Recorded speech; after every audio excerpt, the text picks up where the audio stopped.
Hello everyone, আমি সৌদামিনী and welcome back to the freezing knowledge.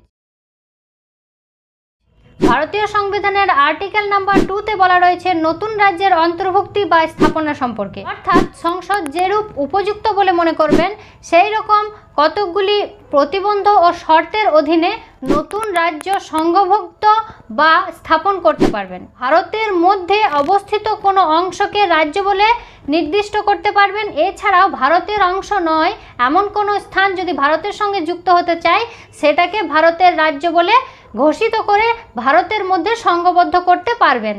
এইরূপ 36তম সংবিধান সংশোধনের মাধ্যমে 24 এপ্রিল 1975 সাল থেকে সিকিম ভারতের অন্তর্ভুক্ত হয়।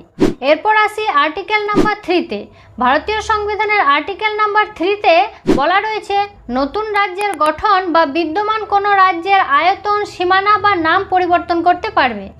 এই ক্ষেত্রে পার্লামেন্টের কিছু অধিকার রয়েছে, যেমন 1 নম্বর হলো নতুন কোনো রাজ্য গঠনের ক্ষেত্রে যে কোনো রাজ্যকে ভেঙে 2টি রাজ্য করে দিতে পারে। এছাড়াও কোনো রাজ্যের একটা অংশকে নিয়ে অন্য কোনো রাজ্যের সঙ্গে যুক্ত করে সেটা একটা রাজ্য রূপে ঘোষণা করতে পারে। এছাড়াও 2টি রাজ্যকে সংঘবদ্ধ করে একটি রাজ্য হিসাবে ঘোষণা করতে পারে। 2 নম্বরে বলা রয়েছে কোনো রাজ্যের আয়তন বৃদ্ধি করতে পারে। 3 নম্বরে বলা রয়েছে কোনো রাজ্যের আয়তন কমও করতে পারে। আবার 4 নম্বরে বলা রয়েছে কোনো রাজ্যের সীমানাও সুনির্দিষ্ট করতে পারে, বাড়াতেও পারে, কমাতেও পারে। এছাড়াও 5 নম্বরে বলা রয়েছে কোনো রাজ্যের নামও পরিবর্তন করতে পারে। কিন্তু এগুলি করার জন্য কতগুলি শর্ত বা নিয়ম মেনে করতে হবে। এই নিয়মগুলির মধ্যে হলো এই যে পার্লামেন্টের রাষ্ট্রপতি রয়েছেন, রাষ্ট্রপতির নিয়ম অনুসারে বা রাষ্ট্রপতির নির্দেশন অনুসারে এগুলি হবে। রাষ্ট্রপতি ছাড়া এগুলি সম্ভব নয়। রাষ্ট্রপতি সুপারিশ করার পরে যে বিলটা হবে সেই বিলটা একটা ড্রাফটিং বিল হিসাবে গঠন করা হবে। সেই বিলটাকে পরবর্তীকালে যে স্টেটের নাম, সীমানা বা আয়তন যদি বাড়ানো বা কমানোর থাকে তাহলে সেই স্টেটে সেই ড্রাফটিং বিলটাকে পাঠানো হবে। সেখান থেকে তাদের ওপিনিয়নের জন্য একটা নির্দিষ্ট সময় নির্ধারণ করে দেওয়া হবে। সেই সময়ের মধ্যে তারা ওপিনিয়ন পাঠাবে। সেই ওপিনিয়নটা পার্লামেন্টের কাছে ভালো লাগলে সেটা গ্রহণ করবে, না হলে নাও গ্রহণ করতে পারে, সেটা কোনো বাধ্যবাধকতা নেই। এরপর সেই বিলটি পার্লামেন্টের 2টি কক্ষ রাজ্যসভা এবং লোকসভার মধ্যে প্রেরণ করা হবে। সেখানে মেজর ভোটিংয়ের মাধ্যমে বিলটি যদি পাস করে যায় তাহলেই সেই বিলটি লাগু হয়ে যাবে, অ্যাক্ট হিসাবে হবে এবং সেই রাজ্যের আয়তন বা যেটাই পরিবর্তন করা হবে সেটা লাগু হবে। এটার উদাহরণস্বরূপ বলা যায় এই আর্টিকেল নাম্বার 3-কে ব্যবহার করে তেলেঙ্গানাকে আলাদা করা হয়েছিল অন্ধ্রপ্রদেশ থেকে। এছাড়াও বর্তমানে যেটি উত্তরাখণ্ড সেটির আগে নাম ছিল উত্তরাঞ্চল।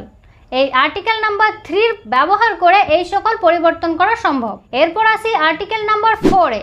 আর্টিকেল নাম্বার 4-এ বলা রয়েছে আর্টিকেল নাম্বার 1 এবং 2 পরিবর্তন করার সময় সংবিধান সংশোধন প্রয়োজন নেই।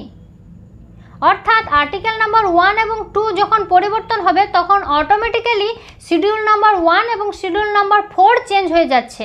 কি করে? শিডিউল নাম্বার 1-এ ইউনিয়নের নাম ব্যাপারে বলা হয়েছে এবং শিডিউল নাম্বার 4-এ বলা রয়েছে রাজ্যসভার সিটের সংখ্যা। যদি কোনো জায়গার আয়তন বাড়ানো হয় তাহলে অটোমেটিক সেখানে সিটের সংখ্যাও বেড়ে যাচ্ছে, তাহলে সেটা অটোমেটিকই চেঞ্জ হয়ে যাচ্ছে। তাহলে এটা 368-এর মাধ্যমে যে সংবিধান সংশোধন হয় সেটা হচ্ছে একটা লম্বা প্রসেস। এই লম্বা প্রসেসের মাধ্যমে যাওয়ার কোনো দরকার নেই। আর এইটা আর্টিকেল নাম্বার 4-এ এই পাওয়ারটা দেওয়া রয়েছে যে সাধারণভাবে পার্লামেন্টে মেজর ভোটিংয়ের মাধ্যমে এটা চেঞ্জ করা সম্ভব। এই ছিল ভারতীয় সংবিধানের 2, 3 এবং 4-এর বিশ্লেষণ। পরবর্তী ভিডিওতে নাগরিকত্ব সম্পর্কে বিস্তারিত আলোচনা করা হবে। দেখতে থাকুন দ্য ফ্রিজিং নলেজ।